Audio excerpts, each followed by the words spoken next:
Right. எல்லாருக்கும் வணக்கம். பிள்ளைல என்ன மாதிரி ஓகே தான். காலையில் என்ன மாதிரி போய் கொண்டிருக்குது என்ன விளக்கம் நல்ல விஷயமா? ஓகே, பிரச்சனை இல்லை. இப்போ கடைசியாக வந்து தாங்கடாப்பா ஒரு நல்ல சம்பவம் மட்டும் உண்மையிலேயே ஒரு ஒரு பூரிப்பான விஷயம் என்னன்னு சொன்னால், வளமையாக வந்து போடுற வீடியோ நிறைய பேருக்கு ரீச் ஆகிறது இல்லை. நானும் பார்த்த அளவுக்கு ஒரு ஒரு 50 பேர் 100 பேர் அதுக்குள்ளே தான் இருக்கிறது.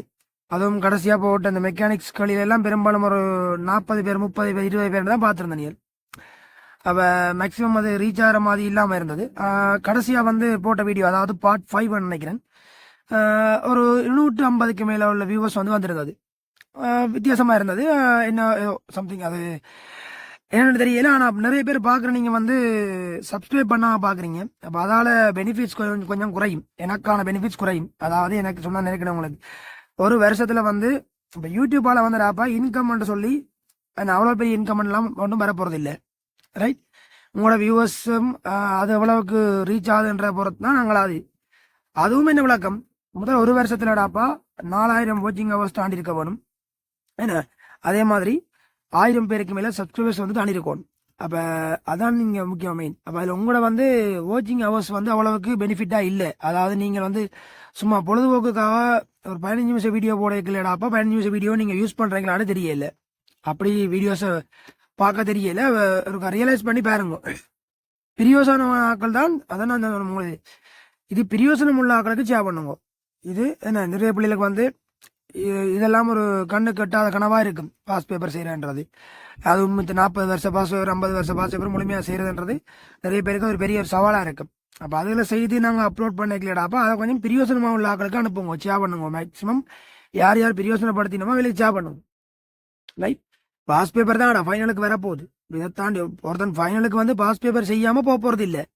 பயோமேத்ஸில் வந்து ஒருத்தன் பாஸ் பேப்பர் செய்யாமல் ஃபைனலுக்கு போக போகிறது இல்லை. அப்போ கட்டாயம் எல்லாருக்கும் தேவை. இப்போ அதுக்குரிய கிளாரிஃபிகேஷன் எப்படி செய்கிறோம், என்ன விளக்கம், ஒவ்வொரு கேள்விக்கான விளக்கங்கள் தெளிவுகள் இருக்கணும். அப்போ அதுக்காக தான் இது அந்த அப்லோட் வந்து நடந்து கொண்டு இருக்குது. ஏன்னா முழுக்க பிசிக்ஸில் அட்வான்ஸ் லெவல் சிலபஸில் உள்ள முழு பிசிக்ஸையும் அப்படியே அப்லோட் பண்ணுறதோட இந்த யூடியூப் சேனலில் அதுக்கப்புறம் வீடியோ எதுவும் அப்லோட் பண்ணப்பட மாட்டாது. ரைட். அப்போ அதைத்தான் மெயின் கான்செப்டை நாங்கள் யோசிச்சு போட்டுருக்கிறோம். ஒரு வருஷம் பேப்பர் வேற வேற அப்புறம் அதை அப்லோட் பண்ணுறது அடுத்த கட்டம். ரைட். அப்போ மேக்ஸிமம் வந்து அதுக்கு இதுமாதிரி யூஸ் பண்ணிக்கொள்ளுங்க. சரிதானே? மெட்டாக்களுக்கு ஷேர் பண்ணிக்கொள்ளுங்க. கடைசியாக போட்ட வீடியோ வந்து 250+ வியூவர்ஸ் தாண்டி இருந்தது. ஆனால் சப்ஸ்கிரைபர்ஸில் எந்த மாற்றமும் இல்லை. அப்போ அது என்ன மாதிரி என்ன விளக்கம்னு தெரியல. ஆனால் ஏன் அளவுக்கு அது ஒருக்கா செக் பண்ணிக்கொள்ளுங்க. சரிதானே?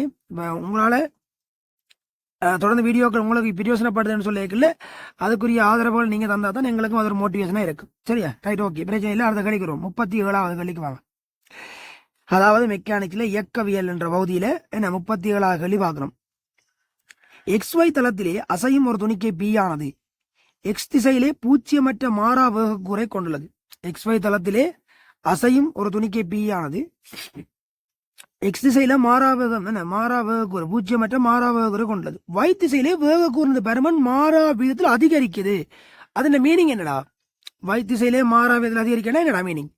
வேகம் ஆறுமுடுகள் என்ன வேகம் வந்து அதிகரிக்குது, அதுவும் மாறா ஆறுமுடுகள் என்ன வேற வேகக்கூறின பருமன் மாறா வீதத்தில் அதிகரிக்குது. அப்ப என்ன நடக்கும் எதிர்பார்க்கிற? மேல் நோக்கி ஆறுமுடுகள் இருக்குது, கிடையா மாறா வேகம் இருக்குது. அப்ப என்ன செய்யும்? மேல் நோக்கி திரும்பி அங்க போகுது. நான் எரிய இயக்கத்தை யோசிச்சு பாரு. எரிய இயக்கத்துக்கு கிடையா மாறா வேகம் இருக்குது, கீழ் நோக்கி ஆறுமுடுகள் இருக்குது. அப்ப எப்படி வந்தது? இப்படி வந்தது. இது இப்படி போகும். ரைட். அப்ப உள்ளதுக்குள்ளே பெஸ்ட் ஆன்சர் 2ஆம் படை பொருத்தம். சரிதானே? ரைட். அடுத்த கேள்விக்கு வா. 4 மீட்டர் செகண்ட் சீர்வேகத்துடன் X அச்சு வழியே இயங்கும் ஒரு துணிக்கை P ஆனது நேரம் T7 உற்பத்தி ஓவே கடக்கிறது. 5 மீட்டர் செகண்ட் வேகத்துடன் அதே திசையில் இயங்கும் துணிக்கை 2ஆம் துணிக்கை Q ஆனது T7 1 செகண்ட் உற்பத்தி ஓவே கடக்கிறது. துணிக்கை Q ஆனது துணிக்கை P அடையும் போது உற்பத்தியிலிருந்து சென்றுள்ள தூரம். இந்த கேள்வியை பார் எப்படி நாங்கள் டிராவல் பண்றோம் பார்.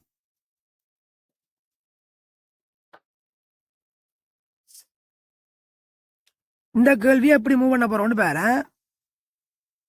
ரைட். இன்னும் விளக்கம். இப்ப XY என்ற தளம் இருக்குது. T7 P என்ற இந்த இடத்துக்கு வந்தவர் அவற்றை வேகம் 4 metre per second. Right. Okay. என்ன 1 செகண்டுக்கு 4 மீட்டர் போகும். பிறகு T7 1 செகண்ட்ல இவர் எவ்வளவு தூரம் போயிருப்பார்? 4 மீட்டர் தூரம் போயிருப்பார். அதான விளக்கம். 4 மீட்டர் தூரம் போயிருக்கும். யாரு? P இப்ப இங்க நிக்குது. என்ன வேகத்தோட 4 மீட்டர் per செகண்ட் மாறா வேகத்தோட t= 1 செகண்ட்ல அவர் இங்க போயிருப்பார். அப்ப என்ன நடக்கும்? இப்ப இந்த இடத்துக்கு கியூ வந்துட்டு தான், உற்பத்திக்கு கியூ வந்துட்டு தான். கியூவின் வேகம் எவ்வளவு? 5 மீட்டர் செகண்ட் -1. விளங்குதா? கியூவின் வேகம் 5 மீட்டர் செகண்ட் -1. இப்ப என்ன சுவாரஸ்யம்? இதுக்கு பிறகு 2 பேரும் கட்டாயம் இடத்துல சந்திக்க சான்ஸ் இருக்கு. ஏன்? முன்னுக்கு போறவற்ற வேகத்தை விட பின்னுக்கு போறவற்ற வேகம் கூட. அப்ப கட்டாயம் சந்திக்க சான்ஸ் இருக்கு. கேள்வி, உற்பத்தியிலிருந்து 0ல இருந்து எவ்வளவு தூரத்துல 2 பேரும் சந்திக்க போகினோம் தான் கேள்வி. நீ ஈஸியா ரியலைஸ் பண்றதா இருந்தா இப்ப இந்த தூரத்தை எக்ஸ் வச்சுக்கொண்டு இத மொத்த தூரத்தை எஸ் எடுத்தீங்கன்னா இந்த தூரம் வந்து S-4. அப்ப 2 பேருக்கும் S-2 போடு. இவருக்கு மாறாவகம் தானே. அப்ப இங்க இருந்து இங்க வார்த்தை எடுக்க நேரம் டி என்று வச்சோம்டா 4 t = S-4. இவருக்கு 5 t S. எனக்கு எஸ் தானே வேணும். அப்ப ஒன்று பிரிச்சு விடு, டி இல்லாம போகும். எஸ் கண்டுபிடி. இல்லையாண்டா உனக்கு சார்பியக்க கோட்பாடை வச்சு கொஞ்சம் ஐடியா போடலாம். என்னண்டு, இவரை நிப்பாட்டுறதுக்கு இந்த பக்கம் 4 கொடு. சார்பியக்கம் தானே, இவரை போய் இவரை பிடிக்கணும். இவரை நிப்பாட்டுவோம். இந்த பக்கம் 4, அதே வேகத்தை அவருக்கும் கொடுப்பேன் 4. அப்ப இப்ப இவற்ற வேகம் 1. இப்ப நிக்கிதல்லோ, அப்ப எவ்வளவு தூரம் போகணும்? 4 மீட்டர். வேகம் 1 மீட்டர் per செகண்ட். அப்ப 4 மீட்டர் போகணுமாண்டா 4 செகண்ட். ஷுவரானே. அப்ப என்ன அர்த்தம்? இவர் போய் இவரை பிடிக்கிறதுக்கு 4 செகண்ட் எடுத்திருக்குது. அப்ப எவ்வளவு தூரம் போயிருக்கும்? 20 மீட்டர். ஏன் சுருக்கி பாரு, அதுதான் பேரு. ரைட், செக் பண்ணி பிரச்சனை அடுத்த கேள்விக்கு வா. ரைட், 39. இனி வரப்போற களில பாரு, எல்லாம் வரைவு களிலடாப்பா, சும்மா தட்டிட்டு போறோம். இல்ல, வரைவு களில் மலமல் தட்டிக்கிட்டு போறோம். ரைட், செக் பண்ண. முதலாவது 39 களிய பார். எஸ்டி கிராஃபுக்கு விடி கிராஃப் கேட்டிருக்கடா. எஸ்டி கிராஃபுக்கு விடி கிராஃப் என்னது உனக்கு தெரியும். படித்திறனை பார்த்து செட் பண்ணிக்கிறோம். முதல் நேர்ல மாறா படித்திறன். நேர்ல மாறா படித்திறன் என்றா மாறா வேகம். மாறா வேகம் என்றா முதலாவது பிழை மிச்ச நாளும் சரி. முதலாவது பிழை மிச்ச நாளும் சரி. ரைட், முதலாவது விட பிழை மிச்ச நாளும் சரியா தான் இருக்கு. வேற செக் பண்ணு. இவர் மட்டும்தான் பிழை. ஏன்னா இங்க படித்திறன் வேகம் குறைந்த காட்டி கிடக்கு. ஆனா இங்க படித்திறன் படி வேகம் மாறா வேகம்.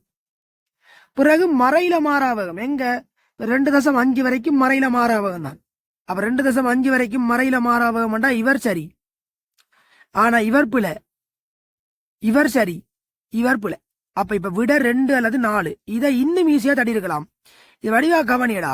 0ல இருந்து 1 வரைக்கும் நேர்ல மாறா படித்திறன். அப்புறம் 1ல இருந்து திருப்பி 2 வரைக்கும் மறையில மாறா படித்திறன். உனக்கு என்ன விளங்கி இருக்கும்? இந்த படித்திறனும் சமண்டு விளங்கி இருக்கும். எனவே 2வது பிழை, 4வது சரி. ரைட், செக் பண்ணு விடைய போட்டு அடுத்த கேள்விக்கு வா. இதை பார், அதே மாதிரி தான். எஸ்டி கிராஃபுக்கு விடி கிராஃப். ஆரம்பத்தில் நேர்ல மாறா படித்திறன். அப்ப மாறா வேகம் 1, 2, 3, 4 எல்லாம் சரி. முதலாவது மட்டும் பிள்ளை. பிறகு என்னது? படித்திறன் 0 வேகம் 0. வேகம் 0 3வது பிள்ளை. அப்படி எங்க வந்தியண்டா? ஓகே, 3வது மட்டும் தான் பிள்ளை. பிறகு மறையில மாறா படித்திறன் T2ல இருந்து T4 வரைக்கும். T2ல இருந்து T4 வரைக்கும் மறையில மாறா படித்திறன். அப்ப இது பிள்ளை. ஏன்னா மறையில மாறா படித்திறனா வேகம் மறையில மாறக்கூடாடா. மறையில மாறக்கூடாண்டா இதுவும் பிள்ளை. நல்ல விட 5ஆம் பிள்ளை. செக் பண்ணி பார் சரியாண்டு. ரைட், போட்டு அடுத்த கேள்விக்கு வா. 41 பார். எக்ஸ் அச்சு வழியே அளக்கப்படும் இடப்பேச்சு நேர வளைவு காட்டப்பட்டிருக்காம். இதுல வேகத்தின் பருமன் அதி உயர்வாய் இருப்பது. வேகத்தின் பருமன் அதி உயர்வாய் இருப்பாண்டா திசையை பார்க்க தேவையில்ல, உயர் படித்திறனை செட் பண்ணு. ரைட், உனக்கு தெரியும் இதுவும் தான் பெரிய படித்திறன். அதுல யார் பெஸ்ட் சும்மா பார்க்கவே தெரியுது பிசி அண்டு. விடைய போடு. இல்லாட்டி பண்ண அந்த கோடுகள் எண்ணி போடு. ஆனா அதுல சும்மா தெரியுது பிசி தான் பெருசு. ரைட், அப்ப பிசி தான் 1ஆம் படை பொருத்தம். சாரி, 2ஆம் படை பொருத்தம். ரைட், தட்டி போடு அடுத்த கேள்விக்கு வா. ரைட், இதா பார் 42. திருப்பியும் வேக வரைவுக்கு எஸ்டி கிராஃப் கேட்டிருக்குது. போடு. என்னது? ஆரம்பத்துல வேகம் குறைஞ்சி 0 அப்ப வரைவின் படித்திறன் நேர்ல எனக்கு பெருமதி. இங்க பெருமதியை பார்க்கணும்டா. இங்கதான் படித்திறனை பார்க்கணும். இங்க பெருமதியை பார்க்கணும். எஸ்டி கிராஃபின் படித்திறன் தாண்ட அதை தரும். அதுலதான் குழப்பாத தெளிவா இருந்துகொள். எஸ்டி கிராஃபின் படித்திறன் ஆத்திரம். அங்க படித்திறனை பார்த்து குழம்பி கொண்டிருக்கிறேன். இல்ல மறையில இருக்கண்டு. இந்த படித்திறன் தேவையா எனக்கு? இல்ல. இங்க பெருமன் தான் போடும். பெருமன் நேர்ல குறைஞ்சி 0 அப்ப நீ கீறப்போற வரைவிட படித்திறன் நேர்ல குறைஞ்சி 0 ஆகணும். இது மட்டும்தான் சரி, மிச்சம் எல்லாம் பிள்ளை. வேற திருப்பி வேகம் நேர்லயே கூடுது. படித்திறன் நேர்லயே கூடுது பார், வடிவா செக் பண்ணி விடைய போடு. ரைட், முதலாம் விடை பொருத்தம். அடுத்ததுக்கு அதே மாதிரி கேள்வி மற்ற மாத்தி விட்டுருக்கான் பார், இதை பார், நேர்ல குறைஞ்சி பூஜ்ஜியமாகி மறையில கூடுது. அப்ப படித்திறன் நேர்ல குறைஞ்சி பூஜ்ஜியமாகி மறை படித்திறன் பார், செக் பண்ணி படித்திறன் சரியான இப்படியும் இப்படியும் வடிவா செக் பண்ணி சரியானு பார். ரைட், பிரச்சனை என்ன டவுட் என்ன கேட்கணும் தம்பி, கமெண்ட் பண்ணுங்க, நாங்க செட் பண்ணுவோம். பிரச்சனை முடிஞ்சது. ரைட், அடுத்த பார், கீழே காணப்படும் எந்த வேகநேர வரைவு T1க்கும் T2க்கும் இடையே முழு நேர ஆயிடையின் மீதும் இருக்கும்போது சராசரி வேகம் ஏபி ஆகியோரின் அந்தங்களில் உள்ள நேரத்த வேகங்களின் சராசரி பெருமானத்துக்கு சமனம். என்ன கேட்டுக்கிட்டு விளங்காடா இதுல? ரைட், ஒரு துணிக்கினுடைய சராசரி வேகம் என்ற உனக்கு தெரியும், இடப்பெயர்ச்சியின் கீழ் மொத்த நேரம். இடப்பெயர்ச்சியின் கீழ் மொத்த நேரம் தான் சராசரி வேகம். ஆனா இன்னொரு லாஜிக் படிச்சிருப்பீங்க, சராசரி வேகத்துக்கு ஆரம்ப இறுதி வேகத்தை கூட்டி ரெண்டால பிரிக்கலாம். இதை எப்ப படிச்சிருப்பீங்க? மாறா ஆர்முடுகள் அல்லது மாறா அமர்முடுகள் இயங்குற பொருளுக்கு மட்டும், மாறா ஆர்முடுகள் அல்லது மாறா அமர்முடுகள் இயங்குற பொருளுக்கு மட்டும் என்ன செய்யலாமடா? ஆரம்ப இறுதி வேகத்தை கூட்டி ரெண்டால பிரிக்கலாமடா. பிரிச்சா என்ன வரும்? சராசரி வேகம் வரும். அப்ப இந்த மொத்த இடப்பெயர்ச்சிகள் மொத்த நேரம் என்று போடுறது எல்லாருக்கும் போடலாம், அதுக்கு மாறா ஆர்முடுகள் தேவையில்லை, எந்த பொருளுக்கும் போடலாம் சராசரி வேகம். ஆனா மாறா ஆர்முடுகள் அல்லது மாறா அமர்முடுகள் இயங்குற பொருளுக்கு தான் ஆரம்ப இறுதி வேகத்தை கூட்டி ரெண்டால பிரிக்கிறது சராசரி வேகம் சமனா வரும். விளங்குதா? அவன் கேட்கறான், அப்ப ரெண்டுமே எப்ப பாசிபிள் கேட்கறான். ஏன்னா இடப்பெயர்ச்சிகள் மொத்த நேரம் போடுறது எல்லாருக்கும் பாசிபிள், ஆனா ஆரம்ப இறுதி கூட்டி ரெண்டா பிரிக்கிறது மாறா ஆரம்புகள் அமர்முகளுக்கு மட்டும் பாசிபிள். அப்ப இங்க இருக்கிற ஒரே ஒரு விட 5ஆம் விட. ஏன் வீட்டி கிராஃபின படித்திறன் ஆரம்புல தரும், மாறா படித்திறன் இயங்குறது 5வது மட்டும்தான். விடைய போட்டு அடுத்த கேள்விக்கு வா. 45 ஒரே அளவடைக்கமே வரையப்பட்ட இடப்பெயர்ச்சி நேர வரைவுகளில் என்ன பருமன்கள் வேகத்தின் பருமன் என்னோட விளக்கம்? முதலாவதுக்கு வேகத்தின் பருமன் 0, ரெண்டாவதுக்கு நேர்ல ஒரு பருமதி, மூன்றாவதுக்கு மறையில ஒரு பருமதி, நாலாவதுக்கு மறையில நேர்ல பெரிய பருமதி. ரைட், எதுல கூட எதுல குறைவேண்டு தான் கேட்டிருக்குது. ஏல இழிவு, டில மேக்சிமம். எல்லாருக்கா பிரச்சனை இருக்கா? தட்டு. ரைட், என்ன சரிதானே? அடுத்ததுக்கு வா. இதப்பாடா, ஒரு வாகனம் மாறாவகத்துல போய்கொண்டிருக்கா, ஒரு வாகனம் மாறாவகத்துல போய்கொண்டிருக்கு, வாகனத்துல இருந்து ஒரு ஆள் ஒரு பொருளை கீழே போடுறது. எனவே என்ன பிரச்சனை இருக்கும்? வாகனத்துக்கு இருக்கிற வேகம் அந்த பொருளுக்கும் இருக்கும், கட்டாயம் கிடையாது. ஒரு பொருள் ஒரு திசையில் இயங்கும் போது அதுக்கு உள்ள பொருளுக்கு அதே திசையில் அதே வேகம் இருக்கும், இல்லையா? கட்டாயம். ஏன்னா நீ பஸ்ல போவேக்கல பஸ் பிரேக் அடிச்சா நீ முன்னுக்கு போய் விழுகிறதுக்கு காரணம் அதுதான். ரைட், ஏன் பஸ் வேகம் உனக்கு இருக்கு, பஸ் பிரேக் அடிக்குது, அப்ப பஸ் அமர் முடுகுது. ஆனா உனக்கு அமர் முடுகளுக்கு நீ பிரேக் அடிச்சினியோ இல்ல, அப்ப நீ போய் முன்னுக்கு விழுவ. விளங்க சம்பவம் என்னண்டு? ரைட், அப்ப அந்த சம்பவம் தான் இங்க ரியலைஸ் பண்ண போகுது. அப்ப இப்ப இங்க என்ன விளக்கம்? இவர் பார், பொருளை கீழே போடையில வாகனத்தின் வேகம் அவர் அந்த பொருளுக்கும் இருக்கும். அப்ப இவரை பொறுத்த வரைக்கும், ஏய பொறுத்த வரைக்கும் பொருள் கிடையா இயங்குறது தெரியாது. ஏன் 2 பேருக்கும் ஒரே வேகம் கிடையாது, நிலைக்குத்தா கீழே விழுற மாதிரி தான் தெரியும். ஆனா பிஏ பொறுத்த வரைக்கும் தலை நிற்கிறார். அப்ப அவருக்கு வாகனத்தின் கிடைவேகமும் பொருளுக்கு இருக்கும், எக்ஸ்ட்ராவா கீழ் நோக்கி ஆர்முகளும் இருக்கும். அப்ப ரெண்டும் சேர்த்து நடக்கிறபடியா என்ன செய்ய போகுது? கரிய இயக்கமாய் தோண்ட போகுது. ரைட், அப்ப நல்ல விடை 2ஆம் விடை பொருத்தம். சரிதானே? செக் பண்ணிக்கொள். ரைட், அப்ப தொடர்ந்து அடுத்த வீடியோல சந்திப்போம். மேக்சிமம் பிரச்சனை ரீச் ஆகுது, பிரச்சனை இல்லை. ஆனா தொடர்ந்து என்ன சப்போர்ட் பண்ணுங்க, தொடர்ந்து வீடியோக்களை பாருங்க, பிரியோசனமான ஆட்களுக்கு அனுப்புங்க. 15 நிமிஷம் வீடியோ போடுற மட்டும் அதை முழுமையா பாருங்க, நிறைய பெனிஃபிட்ஸ் இருக்குது.